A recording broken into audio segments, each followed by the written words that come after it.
പ്രഗ്നൻസിയിലെ പല സിംറ്റംസും നമുക്ക് ഫെമിലിയർ ആണ്. ഇതിൽ അത്ര ഫെമിലിയർ അല്ലാത്ത എന്നാൽ ഒരുപാട് ഡിസ്ട്രെസ്സിങ് ആയിട്ടുള്ള ഒരു സിംറ്റമാണ് ഇച്ചിങ്.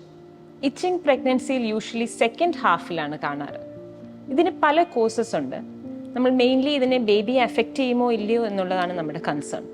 യൂഷ്വലി ഈ ഇച്ചിങ് സ്ട്രെച്ച് മാർക്സിൻ്റെ മുകളിലൊക്കെ ഉണ്ടാകുന്ന ചൊറിയുന്നു അങ്ങനെയൊക്കെ പറഞ്ഞു വരുന്നത് മോസ്റ്റ് കോമൺലി ഇത് ഒരു പ്രോപ്പർ ഹൈഡ്രേഷൻ ഇല്ലാത്തത് കൊണ്ടോ സ്കിൻ സ്ട്രെച്ച് ചെയ്യുമ്പോൾ ഉണ്ടാകുന്ന ഡ്രൈനെസ് മൂലമോ ഉണ്ടാകുന്നതാണ്.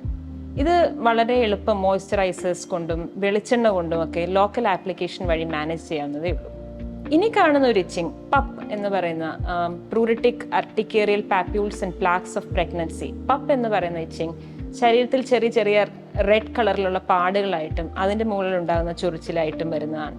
ഇതിനും നമ്മൾ ചെറിയ രീതിയിലൊരു സിട്രസിൻ പോലത്തെ ടാബ്ലറ്റ്സോ ലോക്കൽ ആപ്ലിക്കേഷൻ ലോക്കലി എന്തെങ്കിലും ചെറിയ സ്റ്റിറോയിഡ് ക്രീംസോ മറ്റോ കൊടുത്താൽ മാറുന്നതാണ്.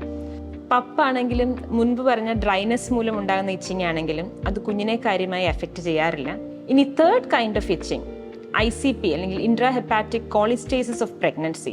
ലിവറിന്റെ ഫംഗ്ഷൻ ശരിയാകാതെ ബൈൽ സോൾട്സ് ശരീരത്തിൽ അക്യുമുലേറ്റ് ചെയ്യുമ്പോഴാണ് ICP ഉണ്ടാകുക. ICP നമ്മൾ കുറച്ചുകൂടി കൺസേണോടുകൂടിയാണ് കാണുന്നത്.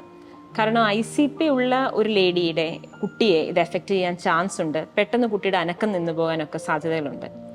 അപ്പോൾ അങ്ങനെ നമ്മൾ സസ്പെക്ട് ചെയ്താൽ, അതായത് itching on the palms and soles, ആ രീതിയിലൊക്കെ ഒരു പേഷ്യൻറ്റ് പ്രസൻറ്റ് ചെയ്താൽ കാര്യമായി ബോഡിയിൽ മാർക്സ് ഒന്നും അല്ലെങ്കിൽ ചുവന്ന തടിച്ച പാടുകളോ ഒന്നും ICPയിൽ കാണാറില്ല. ICP ഡയഗ്നോസ് ചെയ്ത ഒരു ലേഡിയെ നമ്മൾ വളരെ ക്ലോസ് ആയി മോണിറ്റർ ചെയ്യുന്നതായിരിക്കും. ബൈൽ ആസിഡ്സിൻ്റെ ലെവൽ ഒരു പരിധിക്ക് അപ്പുറമാണെങ്കിൽ കുഞ്ഞിനെ നമുക്ക് പുറത്തെടുത്ത് സംരക്ഷിക്കേണ്ടി വന്നേക്കാം.